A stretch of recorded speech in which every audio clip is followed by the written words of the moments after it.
शहीद भगत सिंह की एक लाइन जरूर तुहानूं दसांगे। उन्होंने कहा सीगा भी जिहड़ी लड़ाई आ वो हथियारां नाल नहीं जीती जाती, वो विचारां नाल जीती जाती। अपने विचार वड्डे करने दे तुहानूं पता कित्थे साडा नुकसान हो रहा, कित्थे साडा भला हो रहा। उही अखां मीच के चलण वाली गल है भी तुसीं अखां मीच के नहीं चलना, अपने विचार आप बनाओ तो लड़ो, अपने हक लिए लड़ो। इन्होंने अपना हर हीला वरत्या बई कदे इन्हों अतवादी कहो, कदे खालिस्तानी कहो, इन्हों किसी तरह बदनाम करो, इन्हों के बिच बंदे भेजो।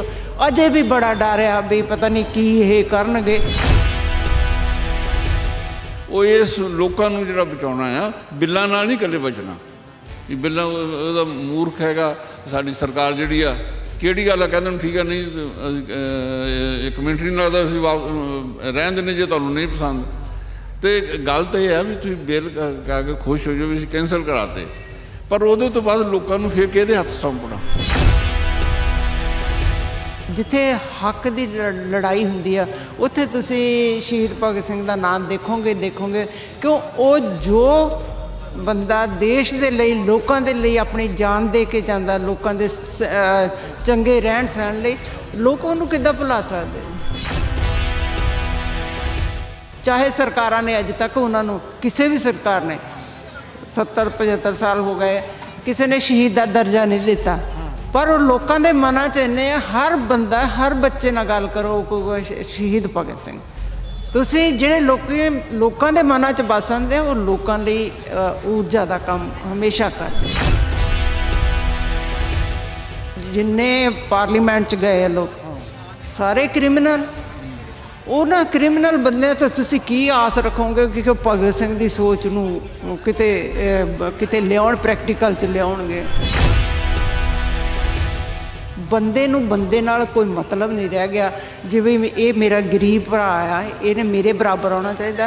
ये गौरमेंट ने सिस्टम बनाना सी, उन्होंने सिस्टम ही नहीं बनाया। उन्हें सारा पूंजीवादियों लिए सारा कुछ बनी जाता, सारा इकट्ठा कर लो, सब कुछ बेच लो, हुण 5-4 घराने लै आओ, ओह उन्होंने को सारा कुछ चले जाऊगा।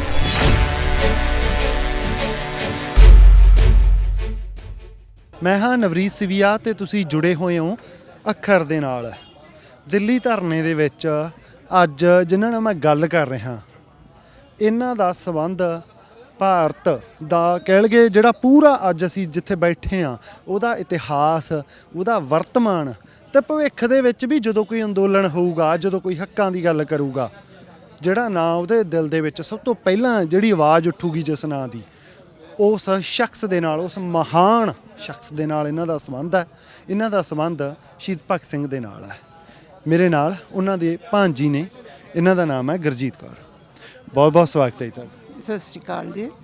पहला तो तुहाडा बहुत शुक्रिया जी, तुहाडे तुसीं इन्नी ठंड दे विच इस अंदोलन दीयां खबरां लोकां तक पहुँचा रहे हो, बहुत बहुत शुक्रिया। मेरा नाम गुरजीत कौर ढाट है जी। असीं डिस्ट्रिक्ट हुशियारपुर तो, पिंड साडा अंबाला जट्टा है। मैं शहीद भगत सिंह की छोटी सिस्टर बीबी प्रकाश कौर की बेटी है, गुरजीत कौर ढाट। ਇੱਥੇ ਹੋਣ ਦਾ ਤਾਂ ਜੀ ਤੁਹਾਡਾ ਸ਼ੁਕਰੀਆ ਸਿਰ ਮੱਥੇ, ਪਰ ਕਿਉਂਕਿ ਚੈਨਲ ਤੋਂ ਪਹਿਲਾਂ ਵੀ ਜੀ ਖੇਤੀ ਕਰਦੇ ਆ ਤਾਂ ਆਉਣ ਦਾ ਸਾਰਿਆਂ ਦਾ ਇੱਕ ਹੀ ਸਬੱਬ ਹੈ ਵੀ ਆਪਦੀ ਪਹਿਲਾਂ ਤਾਂ ਜ਼ਮੀਨ ਦੇਖ ਗਏ ਉਹ ਬਚ ਜੇ ਕਿਸੇ ਢੰਗ ਨਾਲ। ਤੁਸੀਂ ਇਸ ਮਤਲਬ ਸੰਘਰਸ਼ ਦੇ ਵਿੱਚ ਮੈਂ ਹੁਣੇ ਇੰਟਰਵਿਊ ਕਰਕੇ ਆਇਆ, ਉਹ ਦਿੱਲੀ ਦੇ ਰਹਿਣ ਵਾਲੇ ਆ, ਪਿਛੋਕੜ ਉਹਨਾਂ ਦਾ ਬੰਗਾਲ ਦਾ, ਉਹਨਾਂ ਦੇ ਹੱਥ ਦੇ ਵਿੱਚ ਭਗਤ ਸਿੰਘ ਫੜੇ ਹੋਏ ਸੀ ਹੈ ਨਾ, ਅਤੇ ਲਿਖਿਆ ਹੋਇਆ ਸੀ। ਮਤਲਬ ਪਹਿਲਾਂ ਤਾਂ ਕਿਵੇਂ ਦੇਖਦੇ ਹੋ ਵੀ ਜਦੋਂ ਵੀ ਅੰਦੋਲਨ ਹੁੰਦਾ ਉਹਦੀ ਇੱਕ ਬਸ ਆਸ, ਉਹਦੀ ਊਰਜਾ ਜਿਹੜੀ ਉਹਦੇ ਵਿੱਚੋਂ ਬਹੁਤ ਸਾਰੇ ਪੱਖ ਹੋਣਗੇ, ਉਹਦੀ ਊਰਜਾ ਉਹ ਕਿੱਥੋਂ ਕਿੱਥੋਂ ਲੈ ਰਿਹਾ ਸੰਘਰਸ਼, ਪਰ ਇੱਕ ਭਗਤ ਸਿੰਘ ਪੱਕੇ ਹੁੰਦੇ ਆ। बिल्कुल जी बिल्कुल। अंदोलन तो हर कोई देख सकता, पर जिथे भी कते किते हुंदे, जिथे किते आदर्श लोकां लई काम करन लई, लोकां दी जिंदगी नूं सही ढंग नाल चलण दी गल हुंदी है, जिथे हक दी लड़ाई हुंदी है, उत्थे तुसीं शहीद भगत सिंह दा नाम देखोगे क्यों वो जो बंदा देश के लिए लोगों के लिए अपनी जान दे के जाता, लोगों के चंगे रहन सहन लई, लोग उन्होंने किद्दां भुला सकते। उन्होंने नक्शे कदम ते चल के वो अपनी आज़ादी रखता है, ਜੋ ਅਸੀਂ ਅੱਜ ਲੜ ਰਹੇ ਆ ਉਹਨਾਂ ਦੇ ਨਕਸ਼ੇ ਕਦਮ ਤੇ ਚੱਲ ਕੇ ਹੀ ਲੜ ਰਹੇ ਆ ਕਿ ਸਾਡਾ ਹੱਕ ਬਣਦਾ ਹੈ। ਸਾਡਾ ਹੱਕ ਬਣਦਾ ਕਿ ਸਾਡੀ ਜ਼ਮੀਨ ਸਾਡੇ ਕੋਲ ਰਵੇ। ਸਾਡਾ ਹੱਕ ਬਣਦਾ ਕਿ ਜਿਹੜੀ ਸਾਨੂੰ ਚੀਜ਼ ਨਹੀਂ ਚੰਗੀ ਲੱਗਦੀ ਉਹਨੂੰ ਅਸੀਂ ਕਹੀਏ ਅਸੀਂ ਨਹੀਂ ਐਕਸੈਪਟ ਕਰਨਾ। ਸੋ ਉਹਨਾਂ ਨਾਲ ਇੱਦਾਂ ਊਰਜਾ ਮਿਲਦੀ ਹੈ ਕਿ ਉਹਨਾਂ ਦੇ ਵਿਚਾਰ ਸਹੀ ਸੀ, ਉਹ ਲੋਕਾਂ ਲਈ ਸੀਗੇ ਤੇ ਲੋਕ ਉਹਨਾਂ ਨੂੰ ਇੱਜ਼ਤ ਕਰਦੇ ਆ, ਲੋਕ ਉਹਨਾਂ ਨੂੰ ਸ਼ਹੀਦ ਕਹਿੰਦੇ ਆ। ਚਾਹੇ ਸਰਕਾਰਾਂ ਨੇ ਅੱਜ ਤੱਕ ਉਹਨਾਂ ਨੂੰ, ਕਿਸੇ ਵੀ ਸਰਕਾਰ ਨੇ 70-75 ਸਾਲ ਹੋ ਗਏ, ਕਿਸੇ ਨੇ ਸ਼ਹੀਦ ਦਾ ਦਰਜਾ ਨਹੀਂ ਦਿੱਤਾ, ਪਰ ਉਹ ਲੋਕਾਂ ਦੇ ਮਨਾਂ 'ਚ ਇੰਨੇ ਆ। ਹਰ ਬੰਦਾ, ਹਰ ਬੱਚੇ ਨਾਲ ਗੱਲ ਕਰੋ ਕਹੂਗਾ ਸ਼ਹੀਦ ਭਗਤ ਸਿੰਘ। ਤੁਸੀਂ ਜਿਹੜੇ ਲੋਕਾਂ ਦੇ ਮਨਾਂ 'ਚ ਵਸਦੇ ਉਹ ਲੋਕਾਂ ਲਈ ਊਰਜਾ ਦਾ ਕੰਮ ਹਮੇਸ਼ਾ ਕਰਦੇ। ਬਿਲਕੁਲ ਕਰਦੇ ਆ। ਮੈਂ ਜਿਹੜਾ ਉਹਨਾਂ ਨੂੰ ਸਭ ਤੋਂ ਪਹਿਲੀ ਵਾਰ ਪੜ੍ਹਿਆ ਤਾਂ ਉਹ ਡਾਕਟਰ ਰਜਿੰਦਰਪਾਲ ਸਿੰਘ ਨੇ, ਉਹਨਾਂ ਦੀ ਜੇਲ੍ਹ ਡਾਇਰੀ ਹੈ ਜਿਹੜੀ, ਉਹ ਸੰਪਾਦਕ ਸੀਗੇ ਉਹਦੇ। ਮੈਂ ਤਾਂ ਕਿਉਂਕਿ ਮੇਰੇ ਕੋਲੇ ਜਿਹੜੀ ਕਿਤਾਬ ਪਹਿਲਾਂ ਆਈ ਉਹ ਤੋਂ ਬਾਅਦ ਮੈਂ ਪੜ੍ਹਨਾ ਸ਼ੁਰੂ ਕੀਤਾ, ਤੇ ਜਿਹੜਾ ਮੇਰੇ ਮਨ ਦੇ ਵਿੱਚ ਉਹਨਾਂ ਦਾ ਮੈਂ ਅਕਸ ਦੇਖਦਾ ਨਕਸ਼ ਦੇਖਦਾ ਉਹ ਕਿਤਾਬਾਂ ਦੇ ਜ਼ਰੀਏ ਆ। ਪਰ ਤੁਸੀਂ ਤਾਂ ਉਹਨਾਂ ਦੇ ਪਰਿਵਾਰ ਦੇ ਹੋ, ਤੁਹਾਡੇ 'ਚ ਤਾਂ ਮਤਲਬ ਬੁਨਿਆਦੀ ਤੌਰ ਦੇ ਉੱਤੇ ਵੀ ਆਪਾਂ ਉਹੋ ਜਿਹੇ ਹੁੰਦੇ ਆ ਜਿਹੇ ਆਪਣੇ ਘਰ ਦੇ ਹੁੰਦੇ, ਬਹੁਤੇ ਨਹੀਂ ਤਾਂ ਥੋੜ੍ਹੇ ਹੁੰਦੇ ਆ। ਤੇ ਭਗਤ ਸਿੰਘ ਨੂੰ ਸੰਪੂਰਨ ਉਹਨਾਂ ਦੀ ਸ਼ਹਾਦਤ ਕਰਦੀ ਆ, ਜਾਂ ਤੁਹਾਨੂੰ ਲੱਗਦਾ ਕਿ ਜੇ ਉਹ ਦੇਸ਼ ਦੇ ਵਿੱਚ ਉਸ ਸਮੇਂ ਜਿਉਂਦੇ ਹੁੰਦੇ, ਅੱਜ ਦੇ ਸਮੇਂ ਵੀ ਚਲੋ ਹਾਲਾਂਕਿ ਏਜ ਦੇ ਹਿਸਾਬ ਨਾਲ ਨਹੀਂ, ਪਰ ਜਿੰਨੀ ਦੇਰ ਵੀ ਉਹ ਰਹਿੰਦੇ ਤਾਂ ਦੇਸ਼ ਦੇ ਹਾਲਾਤ ਕੁਝ ਹੋਰ ਹੋਣੇ ਸੀ, ਸ਼ਾਇਦ ਐਂ ਧਰਨੇ ਨਾਲ ਹੋਣੇ ਪੈਂਦੇ। ਉਹ ਤਾਂ ਆਪਾਂ ਕਹਿ ਸਕਦੇ ਹਾਂ ਜਿਹੜਾ ਇਮਾਨਦਾਰ ਬੰਦਾ ਹੁੰਦਾ ਤੇ ਚੰਗਾ ਹੀ ਹੁੰਦਾ, ਪਰ ਉਹਨਾਂ ਦੀ ਜੋ ਉਹਨਾਂ ਦਾ ਨਾਮ ਹੈ, ਉਹਨਾਂ ਦੀ ਸ਼ਹਾਦਤ ਨਾਲੋਂ ਉਹਨਾਂ ਦੇ ਵਿਚਾਰਾਂ ਦਾ, ਵਿਚਾਰ ਉਹਨਾਂ ਦੇ ਚੰਗੇ ਸੀ, ਵਿਚਾਰ ਉਹਨਾਂ ਦੇ ਅੰਦਰ ਕ੍ਰਾਂਤੀ ਸੀ। ਉਹ ਚਾਹੁੰਦੇ ਸੀ ਸਾਰੀ ਦੁਨੀਆ ਚੰਗੀ ਬਣੇ, ਸਾਰੇ ਲੋਕਾਂ ਨੂੰ ਬਰਾਬਰ ਦਾ ਹੱਕ ਮਿਲੇ। ਉਹ ਜਿਹੜੇ ਵਿਚਾਰ ਸੀ ਉਹ ਉਹਨਾਂ ਦਾ ਆਦਰਸ਼ ਸੀਗੇ ਲੋਕਾਂ ਦੀ ਭਲਾਈ ਦੇ, ਲੋਕਾਂ ਨੂੰ ਠੀਕ ਰਹਿਣ ਸਹਿਣ ਬਰਾਬਰ, ਗਰੀਬ ਕੋਈ ਭੁੱਖਾ ਨਾ ਮਰੇ, ਕੋਈ ਜੇ ਅਮੀਰ ਇੱਕ ਕੋਲ ਹਵਾਈ ਜਹਾਜ਼ ਹੈ ਤਾਂ ਦੂਜੇ ਕੋਲ ਕਾਰ ਤਾਂ ਹੋਵੇ, ਮਤਲਬ ਉਹ ਬਰਾਬਰੀ ਦੇ ਹੱਕ ਤੇ। ਉਹ ਵਿਚਾਰਾਂ ਨੇ ਉਹਨਾਂ ਨੂੰ ਇੰਨਾ ਉੱਚਾ ਚੱਕ ਦਿੱਤਾ। ਉਹ ਕਹਿੰਦੇ ਇਹ ਜਿਹੜਾ ਮੇਰਾ ਵਿਚਾਰ ਹੈ ਕਦੇ ਮੈਨੂੰ ਫਾਂਸੀ ਦੇਣ ਤੋਂ ਬਾਅਦ ਮੇਰਾ ਆਦਰਸ਼ ਜਿਹੜਾ ਇਹ ਖਤਮ ਨਹੀਂ ਕਰ ਸਕੂ। ਉਹ ਆਦਰਸ਼ ਖਤਮ ਨਹੀਂ ਹੋ ਸਕਿਆ। ਕੁਰਬਾਨੀ ਹੋਈ ਆਪਣੀ ਜਵਾਨੀ ਦੇ ਤੇ ਬਹੁਤ ਛੋਟੀ ਉਮਰ ਉਹਨਾਂ ਨੂੰ ਮਿਲੀ। ਉਹਦੇ 'ਚ ਉਹਨਾਂ ਦੇ ਜਿਹੜੇ ਵਿਚਾਰ ਇੰਨੇ ਡੂੰਘੇ ਸੀਗੇ ਕਿ ਉਹ ਹਮੇਸ਼ਾ ਲਈ ਆਪਣੇ ਲੋਕਾਂ 'ਚ ਛੱਡ ਗਏ।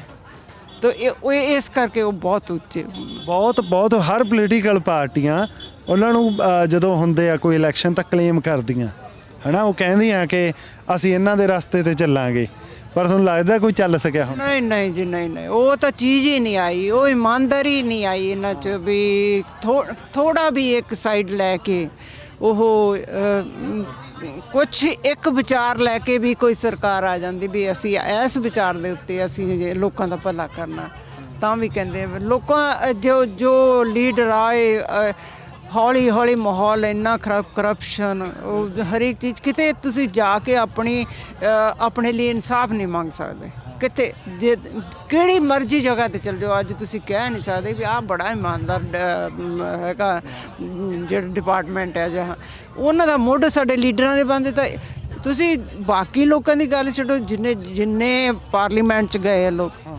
ਸਾਰੇ ਕ੍ਰਿਮੀਨਲ। ਉਹਨਾਂ ਕ੍ਰਿਮੀਨਲ ਬੰਦਿਆਂ ਤੋਂ ਤੁਸੀਂ ਕੀ ਆਸ ਰੱਖੋਗੇ ਕਿ ਭਗਤ ਸਿੰਘ ਦੀ ਸੋਚ ਨੂੰ ਕਿਤੇ ਲਿਆਉਣ, ਪ੍ਰੈਕਟੀਕਲ 'ਚ ਲਿਆਉਣਗੇ? ਸਾਡੇ ਦੇਸ਼ ਦੀ ਮੰਦਭਾਗੀ ਆ ਇਹ ਕਹਿ ਲਓ ਗੱਲ ਵੀ ਉਹਨਾਂ ਨੂੰ ਇੱਦਾਂ ਦੇ ਲੀਡਰ ਮਿਲੀ ਜਾਂਦੇ ਆ। ਅੱਗੇ ਤੋਂ ਅੱਗੇ ਪੈਸੇ ਦੀ ਦੌੜ ਆ। ਤੁਸੀਂ ਕੋਈ ਪਾਰਲੀਮੈਂਟ ਮੈਂਬਰ ਦੇਖ ਲਓ, ਮਤਲਬ ਕਰੋੜਾਂ ਵਾਲਾ ਹੀ ਆ, ਕੋਈ ਤੁਹਾਨੂੰ ਹਜ਼ਾਰਾਂ ਵਾਲਾ ਨਹੀਂ ਲੱਭਦਾ, ਸਭ ਕਰੋੜਪਤੀ ਆ। ਤੇ ਉਹ ਤੋਂ ਅੱਗੇ ਜਿਹੜੀਆਂ ਕਮੇਟੀਆਂ ਬਣਦੀਆਂ, ਜਿਨ੍ਹਾਂ ਨੇ ਕਾਨੂੰਨ ਬਣਾਏ, ਉਹ ਸਾਰੇ ਕਾਰਪੋਰੇਟ ਖਰੀਦ ਲੈਂਦੇ ਆ। ਤੇ ਸਭ ਪੈਸੇ ਦੀ ਖੇਡ ਹੋ ਗਈ ਆ। ਜੇ ਬੰਦੇ ਨੂੰ ਬੰਦੇ ਨਾਲ ਕੋਈ ਮਤਲਬ ਨਹੀਂ ਰਹਿ ਗਿਆ, ਜਿਵੇਂ ਇਹ ਮੇਰਾ ਗਰੀਬ ਭਰਾ ਆ, ਇਹਨੇ ਮੇਰੇ ਬਰਾਬਰ ਆਉਣਾ ਚਾਹੀਦਾ। ਇਹ ਗੌਰਮੈਂਟ ਨੇ ਸਿਸਟਮ ਬਣਾਉਣਾ ਸੀ, ਉਹਨਾਂ ਨੇ ਸਿਸਟਮ ਹੀ ਨਹੀਂ ਬਣਾਇਆ। ਉਹਨਾਂ ਸਾਰਾ ਪੂੰਜੀਵਾਦੀਆਂ ਲਈ ਸਾਰਾ ਕੁਝ ਬਣੀ ਜਾਂਦਾ, ਸਾਰਾ ਇਕੱਠਾ ਕਰ ਲਓ, ਸਭ ਕੁਝ ਵੇਚ ਲਓ। ਹੁਣ 5-4 ਘਰਾਣੇ ਲੈ ਆਓ, ਉਹਨਾਂ ਕੋਲ ਸਾਰਾ ਕੁਝ ਚਲੇ ਜਾਊਗਾ। ਰੇਲਵੇ ਵੇਚਤੀ, ਏਅਰਪੋਰਟ ਵੇਚ ਦਿੱਤੇ, ਜੋ ਚੀਜ਼ਾਂ ਲੋਕਾਂ ਦੇ ਪੈਸੇ ਨਾਲ ਬਣੀਆਂ ਸੀ। ਹੁਣ ਏਅਰਪੋਰਟ ਦੇਖੋ ਵੇਚੇ ਆ। ਏਅਰਪੋਰਟ ਬਣੇ ਕਿੱਥੋਂ ਸੀਗੇ? ਲੋਕਾਂ ਦਾ ਟੈਕਸ ਤੋਂ, ਲੋਕਾਂ ਦੇ ਪੈਸੇ ਤੋਂ। ਹੁਣ ਇਹ ਗੌਰਮੈਂਟ ਇੱਦਾਂ ਦੀ ਆ ਕਿ ਸਾਡਾ ਮੈਨੇਜ ਹੀ ਨਹੀਂ ਹੁੰਦਾ। ਤੁਸੀਂ ਮੈਨੇਜ ਕਰਨ ਨੂੰ ਦੂਸਰੇ ਨੂੰ ਫੜਾ ਦੇ, ਭਾਈ ਪੈਸਾ ਅਸੀਂ ਲਾਇਆ ਹੁਣ ਤੂੰ ਮੈਨੇਜ ਕਰ ਲਾ ਤਾਂ ਕਮਾ ਲਾ ਜਿੰਨਾ ਕਮਾਉਣਾ। ਕਿੰਨੀ ਦੁਰਦਸ਼ਾ ਇਸ ਦੇਸ਼ ਦੀ ਆ। ਤੁਸੀਂ ਸਾਰਾ ਤੇਲ ਸਾਰਾ ਵੇਚ ਦਿੱਤਾ, ਬੈਂਕ RBI ਸਾਰੇ ਵੇਚ ਦਿੱਤਾ, ਤੇ ਪਿੱਛੇ ਹੁਣ ਰਹਿ ਗਈ ਸੀ ਜ਼ਮੀਨ।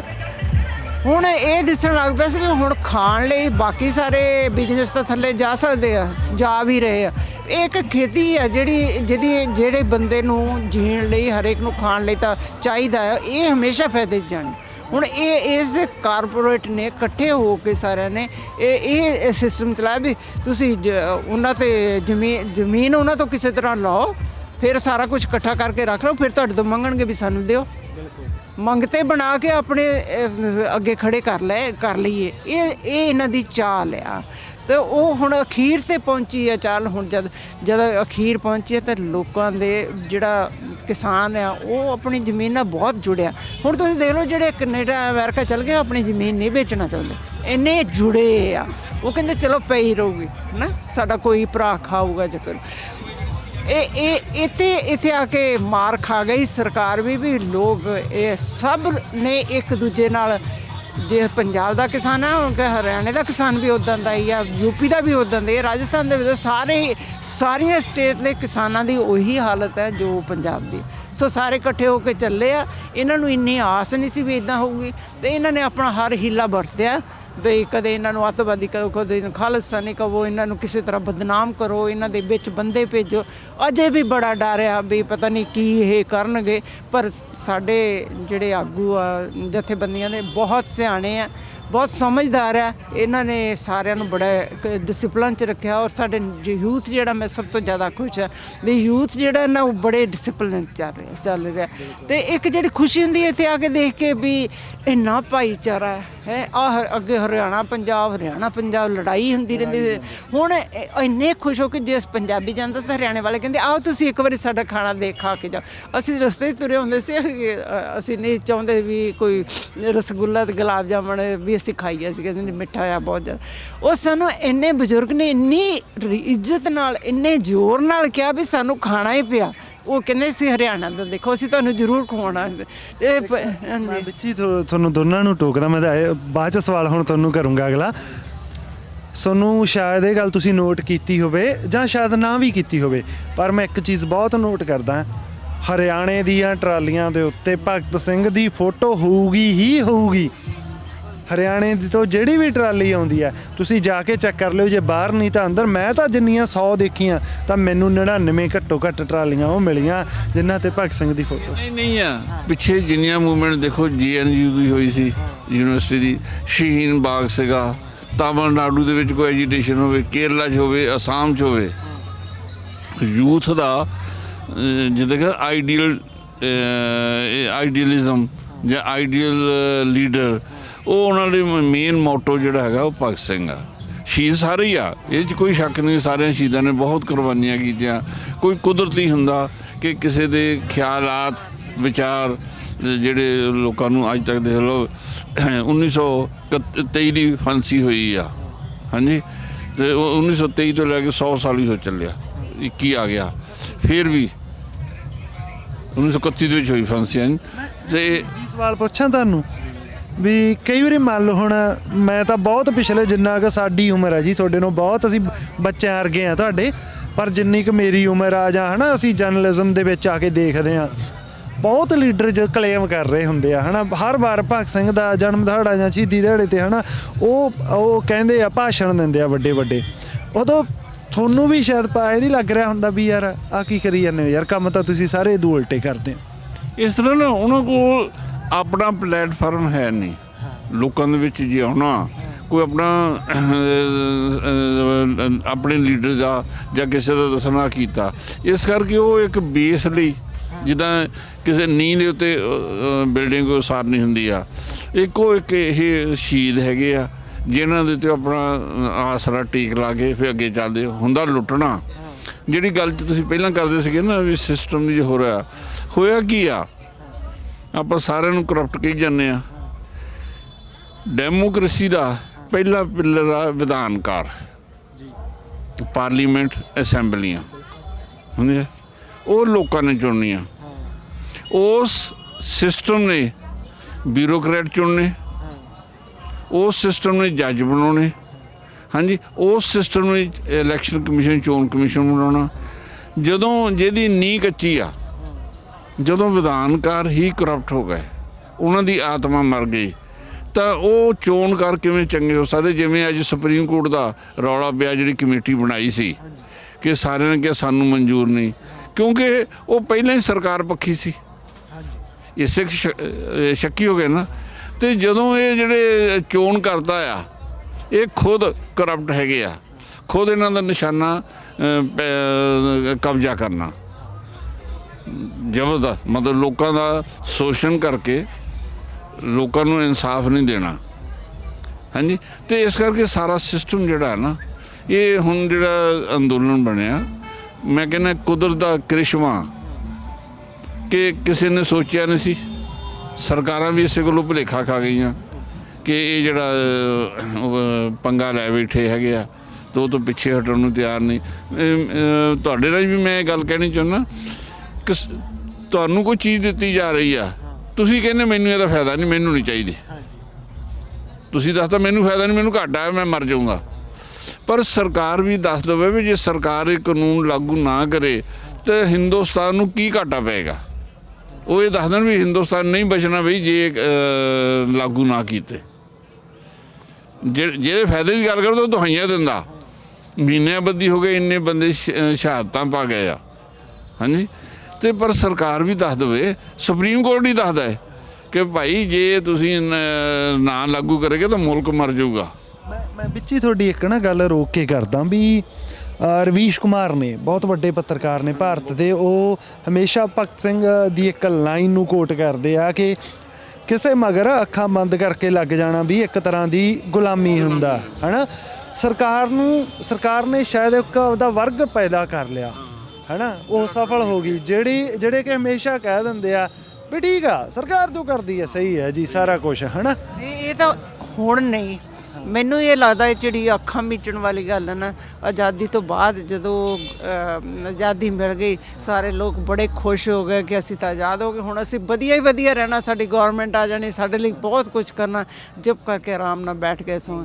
ਉਹ ਸਰਕਾਰਾਂ ਉਹ ਅੱਖਾਂ ਬੰਦ ਕੀਤੀਆਂ ਤੇ ਕੁਛ ਕਰੀ ਗਈਆਂ, ਹੌਲੀ ਹੌਲੀ ਹੌਲੀ ਇੱਥੇ ਗੁੰਡਾ ਰਾਜ ਤੱਕ ਪਹੁੰਚ ਗਿਆ, ਹੈ ਨਾ।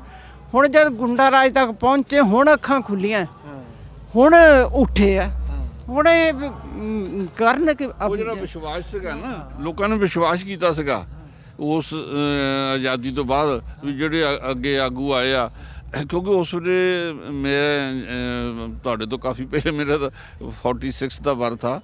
ਅਸੀਂ ਉਸ ਵੇਲੇ ਲੋਕਾਂ ਦਾ ਲੋਕਾਂ 'ਚ ਆਪਸ ਵਿੱਚ ਭਾਈਚਾਰਾ, ਕੋਈ ਕਿਸੇ ਦੇ ਨਾਲ ਕੜਤਨ ਨਹੀਂ ਸੀ, ਵਿਸ਼ਵਾਸ ਸੀਗਾ। ਅਤੇ ਉਹ ਇਹਨਾਂ ਲੀਡਰਾਂ 'ਤੇ ਵੀ ਵਿਸ਼ਵਾਸ ਕਰਦੇ ਸੀ। ਜਿਹੜਾ ਆ ਗਿਆ ਅੱਗੇ, ਉਦੋਂ ਕਈਆਂ ਨੂੰ ਸੀਗਾ ਟਿਕਟ ਦਿੰਦੇ ਸੀਗੇ, MLA ਖੜੇ ਹੋਣ ਲਈ ਕਹਿੰਦੇ ਸੀ, ਉਹ ਹੁੰਦੇ ਨਹੀਂ ਸੀ, ਉਹਨਾਂ 'ਚ ਸੋਚ ਨਹੀਂ ਸੀ, ਉਹ ਕਹਿੰਦੇ ਸੀ ਅਸੀਂ ਕਰ ਲਿਆ ਬਥੇਰਾ, ਕਿਉਂਕਿ ਉਸ ਵੇਲੇ ਆਜ਼ਾਦੀ ਘੁਲਾਟੀਏ ਕਾਫੀ ਸੀਗੇ, ਹਾਂਜੀ। ਪਰ ਜਿਹੜੇ ਅੱਗੇ ਆ ਗਏ, ਜਿਹੜੇ ਇਸ ਦਾਅ 'ਤੇ ਬੈਠੇ ਸੀ ਕਿ ਮਰਨ ਵਾਲੇ ਮਰ ਜਾਣ, ਬਾਅਦ 'ਚ ਅਸੀਂ ਸਾਂਭਣਾ, ਹਾਂਜੀ। ਇਹ ਉਹ ਗੱਲ ਹੋਈ ਜਿੱਦਾਂ ਛੋਲਿਆਂ ਦਾ ਬੋਲ ਤਾਂ ਬੱਕਰਾ ਰਾਖੀ। ਇਹ ਬੋਲ ਜਿਹੜਾ ਸੀਗਾ ਆਜ਼ਾਦੀ ਤੋਂ ਬਾਅਦ ਬਣਿਆ, ਉਹ ਬੱਕਰਿਆਂ ਦੇ ਕਾਬੂ ਆ ਗਿਆ, ਔਰ ਉਹਦੇ ਨਾਲ ਅਗਾਂਹ ਦੇ ਅਗਾਂਹ ਪੀੜ੍ਹੀ ਦਰ ਪੀੜ੍ਹੀ ਉਹ ਇਹ ਆ ਗਿਆ ਕਿ ਜਿਹੜੇ ਜੱਜ ਬਣਦੇ ਆ, ਉਹ ਚਾਹੁੰਦੇ ਮੇਰਾ ਮੁੰਡਾ ਅਗਾਂਹ ਜੱਜ ਬਣ ਜਾਏ, ਜਿਹੜਾ ਮਿਨਿਸਟਰ ਕਹਿੰਦਾ ਉਹ ਮੇਰਾ ਅਗਾਂਹ ਮੁੰਡਾ ਮਿਨਿਸਟਰ ਬਣ ਜਾਏ, ਜਿਹੜਾ ਬਿਊਰੋਕਰੈਟ ਆ। ਪਰ ਜਿਵੇਂ ਤੁਸੀਂ ਹੁਣ ਗੱਲ ਕਹੀ ਆ, ਹੁਣੀ ਤੁਸੀਂ ਕਹਿ ਕੇ ਸੀ ਵੀ ਪਹਿਲਾ ਪਿੱਲਰ ਤਾਂ ਜਿਹੜੇ ਵਿਧਾਨਕਾਰ ਆ, ਹੈ ਨਾ, ਵੀ ਜੇ ਜਿਹੜਾ ਹੋਰ ਬਾਕੀਆਂ ਦਾ ਤਾਂ ਬਾਅਦ 'ਚ ਆ, ਪਰ ਜਦੋਂ ਲੀਡਰ ਹੀ ਚਾਹੁੰਦਾ ਵੀ ਮੇਰਾ ਮੁੰਡਾ ਹੀ ਬਣੇ, ਹੋਰ ਕੋਈ ਯੋਗ ਹੈ ਤਾਂ ਕੋਈ ਯੋਗਤਾ ਤਾਂ ਕਿਸੇ ਤੋਂ ਨਹੀਂ ਲੈਣਾ, ਇਹ ਮੈਨੂੰ ਲੱਗਦਾ ਵੀ ਜਿਵੇਂ ਤੁਹਾਡੀ ਗੱਲਬਾਤ ਤੋਂ ਹੀ ਮੈਂ ਸਮਝਿਆ ਵੀ ਯਾਰ ਜੜ ਇੱਥੇ ਆ। ਨਹੀਂ, ਮੇਰੀ ਹੁਣ ਵੀ ਇਸ ਅੰਦੋਲਨ ਵਾਲਿਆਂ ਨਾਲ ਵੀ ਇੱਕ ਦੋ ਲੀਡਰ ਨਾਲ ਗੱਲ ਹੋਈ ਆ, ਮੇਰਾ ਉਹਨਾਂ ਨੂੰ ਇਹ ਕਿਹਾ, ਮੈਂ ਕਿਹਾ ਠੀਕ ਹੈ, ਤੁਹਾਡਾ ਨਿਸ਼ਾਨਾ ਜਿਹੜਾ ਉਹ ਕੋਈ ਲਾਲਚ ਨਹੀਂ ਆ, ਤਾਈਓ ਤੁਸੀਂ ਇੰਨੇ ਚਿਰਾਂ ਤੋਂ ਲੜਾਈ ਦੇ ਰਹੇ ਆ, ਉਮਰਾਂ ਗੁਜ਼ਰ ਗਈਆਂ, ਤੁਸੀਂ ਕਿਰਸਾਨੀ ਦਾ ਜਿਸ ਵੇਲੇ ਤੁਹਾਨੂੰ ਕੋਈ ਪੁੱਛਦਾ ਵੀ ਨਹੀਂ ਸੀਗਾ, ਪਿੰਡਾਂ 'ਚ ਕੋਈ ਜਾਂਦੇ ਸੀਗੇ, ਅਸੀਂ ਦੇਖਦੇ ਰਹੇ ਹਾਂ ਵੀ ਬੜੇ ਅੱਜ ਕਾਮਰੇਡਾਂ ਨੂੰ ਕਹਿ ਰਹੇ ਆ, ਇਹ ਵਿਚਾਰੇ ਬੜੀ ਦੇਰ ਦੇ ਲੱਗੇ ਆ, ਲੇਕਿਨ ਉਸ ਵੇਲੇ ਕਿਉਂਕਿ ਮੂਵਮੈਂਟਾਂ ਮਰ ਗਈਆਂ ਪੈਸੇ ਦੁੱਖੋਂ, ਲੋਕਾਂ ਕੋਲ ਵੀ ਪੈਸਾ ਨਹੀਂ ਸੀ ਹੁੰਦਾ, ਤੇ ਇਹ ਪੈਸੇ ਮੰਗਦੇ ਵੀ ਨਹੀਂ ਸੀ ਕਿਸੇ ਤੋਂ। ਤੇ ਲੋਕਾਂ ਕੋਲ ਇਹ ਹੈ ਨਹੀਂ ਸੀਗਾ ਵੀ ਇਹ ਮੂਵਮੈਂਟ ਚੱਲਦੀ ਹੈ, ਸਮਝ ਨਹੀਂ ਸੀ ਵੀ ਇਹ ਕਾਹਦੇ ਨੇ ਸਾਡੀ ਸਰਵਾਈਵਲ ਲਈ ਆ। ਜੇ 5 ਪੈਸੇ ਬੱਸ ਦਾ ਕਿਰਾਇਆ ਵੱਧ ਜਾਂਦਾ ਸੀ ਨਾ ਤਦ ਰੌਲਾ ਇਹ ਪਾਉਣ ਲੱਗ ਪੈਂਦੇ ਸੀ। ਬਿਲਕੁਲ ਪਾਉਂਦੇ ਸੀ। ਤੇ ਲੋਕਾਂ ਇਹਨਾਂ ਨੇ ਆਪਣਾ ਇਹ ਨਹੀਂ ਜ਼ਾਹਰ ਕੀਤਾ ਕਿ ਸਾਨੂੰ ਚਾਹੀਦਾ। ਅੱਛਾ ਹੁਣ ਕੀ ਹੋਇਆ, ਹੁਣ ਲੋਕਾਂ ਨੂੰ ਸਮਝ ਪੈ ਗਈ। ਦੇਖੋ ਬਾਹਰੋਂ NRIs ਅਸੀਂ ਤੁਸੀਂ ਸਾਰੇ ਜਣੇ ਆ, ਜਿੱਥੇ ਜਿੱਥੇ ਦੇ ਸਪੋਰਟ ਕਰ ਰਹੇ। ਪਿੰਡਾਂ ਤੋਂ ਰਾਸ਼ਨ ਆ ਰਿਹਾ, ਜਿਹੜਾ ਦੁਕਾਨਦਾਰ ਵੀ ਜਿੰਨਾ ਕੁ ਜੋਗਾ ਹੈਗਾ ਉਹ ਮਦਦ ਕਰ ਰਿਹਾ। ਹਰਿਆਣੇ ਦੇ ਦੇਖ ਲਓ ਕਿਵੇਂ ਦੁੱਧ ਪਾਣੀ ਬਾਲਣ ਸਬਜ਼ੀਆਂ ਆ ਰਹੀਆਂ। ਇਹ ਲੋਕਾਂ 'ਚ ਭਾਵਨਾ ਆਈ ਆ। ਹਾਂਜੀ ਉਸ ਵੇਲੇ ਮੂਵਮੈਂਟ। ਹੁਣ ਮੇਰੀ ਇਹਨਾਂ ਕਿਸਾਨਾਂ ਨੂੰ ਜਥੇਬੰਦੀਆਂ ਨੂੰ ਫਿਰ ਅਪੀਲ ਆ ਕਿ ਤੁਸੀਂ ਸੰਘਰਸ਼ ਜਿੱਤਣਾ। ਇਹ ਪੱਥਰ 'ਤੇ ਲਕੀਰ ਆ, ਦੇਰ ਆਏ ਦਰੁਸਤ ਆਏ ਕੋਈ ਗੱਲ ਨਹੀਂ, ਪਰ ਇਹ ਹੈ ਕਿ ਇਸ ਸਿਸਟਮ ਜਿਹੜਾ ਸੰਘਰਸ਼ ਕੀਤਾ ਇਹ ਅਜਾਈ ਨਾ ਜਾਵੇ। ਇਹਨੂੰ ਸੈਕੰਡ ਲਾਈਨ ਜਿਹੜੀ ਆ ਉਹਦੇ ਲਈ ਤਿਆਰ ਰਹੋ। ਮੁੜ ਕੇ ਫਿਰ ਉਹ ਬੁੱਚੜਾਂ ਦੇ ਹੱਥ ਨਾਲ ਕੰਮ ਆ ਜਾਏ। ਇੰਨਾ ਤੁਸੀਂ ਕਰਕੇ ਸਾਰਾ ਕੋਈ ਘੋਲ ਕਰਕੇ ਫਿਰ ਪ੍ਰਾਪਤੀ ਕੀ? ਬਿੱਲ ਕੈਂਸਲ ਹੋਣਾ ਕੋਈ ਜ਼ਿਆਦਾ ਵੱਡੀ ਪ੍ਰਾਪਤੀ ਨਹੀਂ ਆ। ਬਿੱਲ ਕੈਂਸਲ ਹੋ ਜਾਣਾ ਆ ਜੇ ਹੁਣ ਨਾ ਹੋਇਆ। ਤੁਸੀਂ ਕਹਿੰਦੇ ਹੋ ਵੀ ਜਿਹੜੀਆਂ ਜਥੇਬੰਦੀਆਂ ਜਾਂ ਜਿਹੜੇ ਲੋਕ ਸਾਡੇ ਅੱਗੇ ਲੱਗੇ ਹੋਏ ਆ ਹੁਣ ਇਹਨਾਂ ਨੂੰ ਕੋਈ ਪੋਲੀਟੀਕਲ ਸਿਸਟਮ ਦੇ ਵਿੱਚ ਵੀ, ਕਿਉਂਕਿ ਫਿਰ ਉੱਥੇ ਗੱਲ ਆਇਆ ਵੀ ਜਦੋਂ ਵਿਧਾਨ ਹਾਂ ਉਹ ਕਿਵੇਂ ਸੰਭਾਲਣ। ਮਤਲਬ ਜੋ ਅੱਜ ਜੋ ਕੁਝ ਹੋ ਰਿਹਾ ਗੱਲ ਤਾਂ ਸਾਰਾ ਇਹ ਹੈ ਨਾ ਵੀ ਸਾਡੇ ਕਰਪਟ ਸਿਸਟਮ ਹੋ ਗਿਆ, ਬੇਈਮਾਨਾਂ ਦੇ ਹੱਥ ਆ ਗਿਆ। ਉਹ ਇਸ ਲੋਕਾਂ ਨੂੰ ਜਿਹੜਾ ਬਚਾਉਣਾ ਆ ਬਿੱਲਾਂ ਨਾਲ ਨਹੀਂ ਇਕੱਲੇ ਬਚਣਾ। ਇਹ ਬਿੱਲਾਂ ਉਹਦਾ ਮੂਰਖ ਹੈਗਾ ਸਾਡੀ ਸਰਕਾਰ ਜਿਹੜੀ ਆ।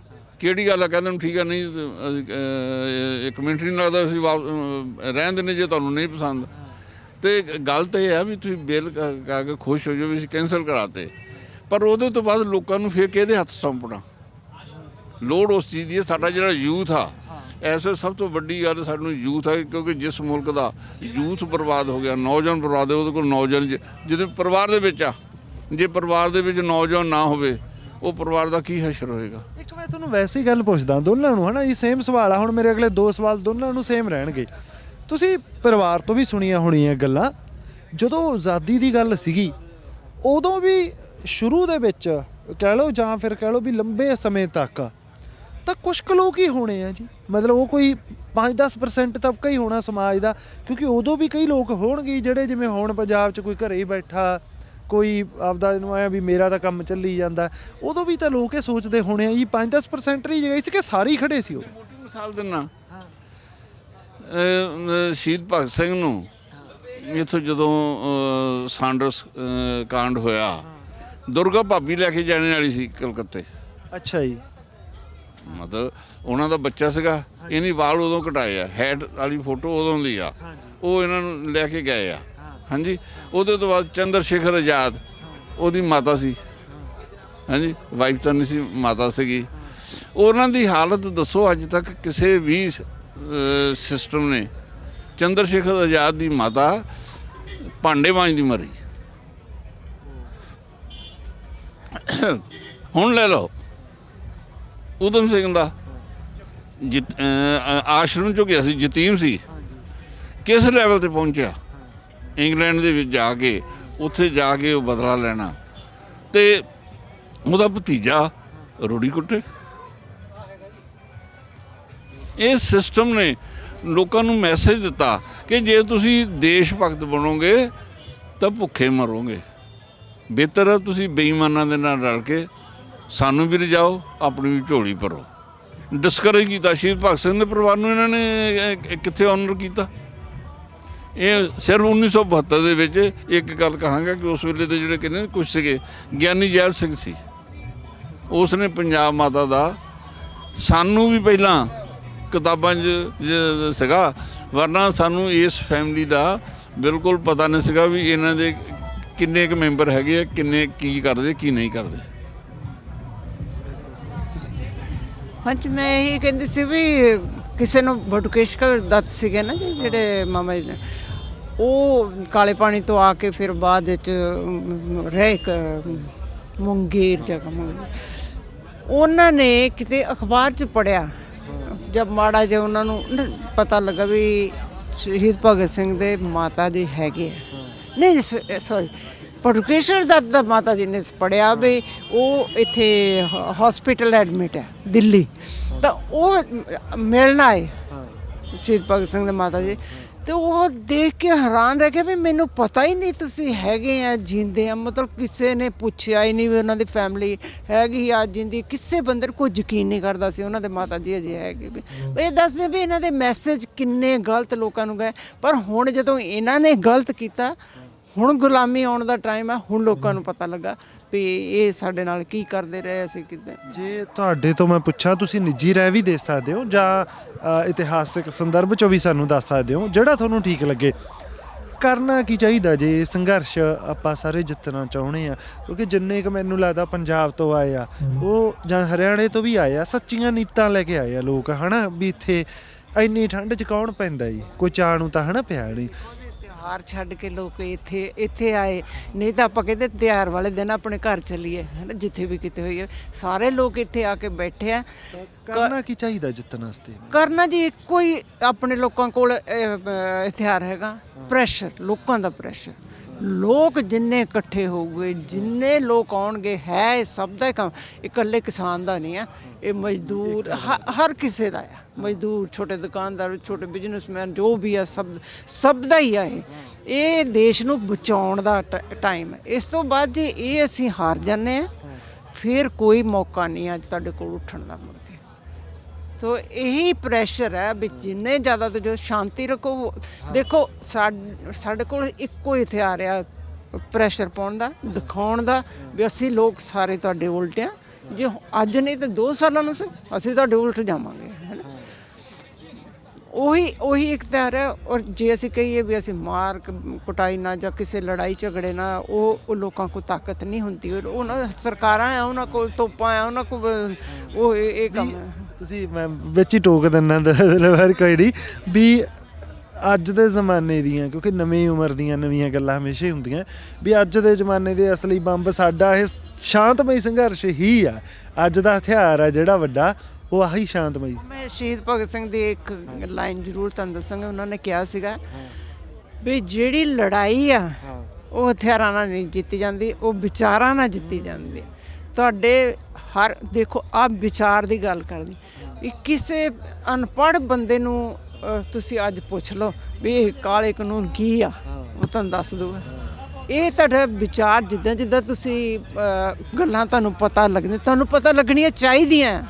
ਆਪਣੇ ਵਿਚਾਰ ਵੱਡੇ ਕਰਨੇ ਦੇ, ਤੁਹਾਨੂੰ ਪਤਾ ਕਿੱਥੇ ਸਾਡਾ ਨੁਕਸਾਨ ਹੋ ਰਿਹਾ, ਕਿੱਥੇ ਸਾਡਾ ਭਲਾ ਹੋ ਰਿਹਾ। ਉਹੀ ਅੱਖਾਂ ਮੀਚ ਕੇ ਚੱਲਣ ਵਾਲੀ ਗੱਲ ਹੈ ਵੀ ਤੁਸੀਂ ਅੱਖਾਂ ਮੀਚ ਕੇ ਨਹੀਂ ਚੱਲਣਾ, ਆਪਣੇ ਵਿਚਾਰ ਆਪ ਬਣਾਓ ਤੇ ਲੜੋ, ਆਪਣੇ ਹੱਕ ਲਈ ਲੜੋ। ਤੁਸੀਂ ਕੀ ਕਰਨਾ ਚਾਹੀਦਾ, ਜਿਹੜਾ ਮੈਂ ਇਹਨਾਂ ਨੂੰ ਸਵਾਲ ਪੁੱਛਿਆ ਸੀ, ਜਿੱਤ ਦਾ ਮਤਲਬ ਤੁਹਾਨੂੰ ਲੱਗਦਾ ਵੀ ਜਿਹੜਾ ਇਹ ਗੱਲਾਂ ਦਾ ਖਿਆਲ ਰੱਖ ਲਗੇ ਤੇ ਫਿਰ ਅਸੀਂ ਵਾਕਈ ਹੀ ਇਹ ਕਾਨੂੰਨ ਵਾਪਸ ਕਰਾਂਗੇ? ਦੇਖੋ ਜਾਓ ਤੋਂ ਗਾ ਅਗਰ ਤੁਸੀਂ ਇਹ ਜਿਹੇ ਸੰਘਰਸ਼ਾਂ ਵਿੱਚ ਕਾਮਯਾਬ ਹੋਣਾ, ਸਭ ਤੋਂ ਪਹਿਲ ਉਹਦੀ ਹੈ ਤੁਹਾਡੀ ਸ਼ਾਂਤੀ। ਮਤਲਬ ਉਹਦੇ 'ਚ ਠੀਕ ਆ ਵੀ ਇਹ ਸੰਘਰਸ਼ ਲੰਬਾ ਚੱਲ ਸਕਦਾ। ਸਰਕਾਰਾਂ ਮੌਕਾ ਚਾਹੁੰਦੀਆਂ ਹੁੰਦੀਆਂ ਤੁਸੀਂ ਵਾਇਲੈਂਟ ਹੋ, ਤੁਹਾਡੇ ਵੱਲੋਂ ਕੋਈ ਉਹ ਆਪਣੇ ਬੰਦੇ ਵੀ ਭੇਜਣਗੇ। ਜਿਹੜਾ ਲਿੰਕ ਰਾਉਂਡ ਕਰ ਰਹੇ ਨੇ ਨਾ, ਡੇਟ ਵਾਈਜ਼ ਜਾਂ ਸੁਪਰੀਮ ਕੋਰਟ ਨੇ ਵੀ ਜਿਹੜਾ ਡਰਾਮਾ ਕੀਤਾ ਹੈਗਾ ਵੀ ਇੰਨਾ ਕੁ ਕਹਿਤਾ ਕਿ ਜੀ ਸੰਘਰਸ਼ ਜਿਹੜਾ ਉਹਨਾਂ ਦਾ ਜਾਇਜ਼ ਆ, ਉਹ ਇੱਕ ਪਤਿਆਉਣ ਵਾਲੀ ਗੱਲ ਆ।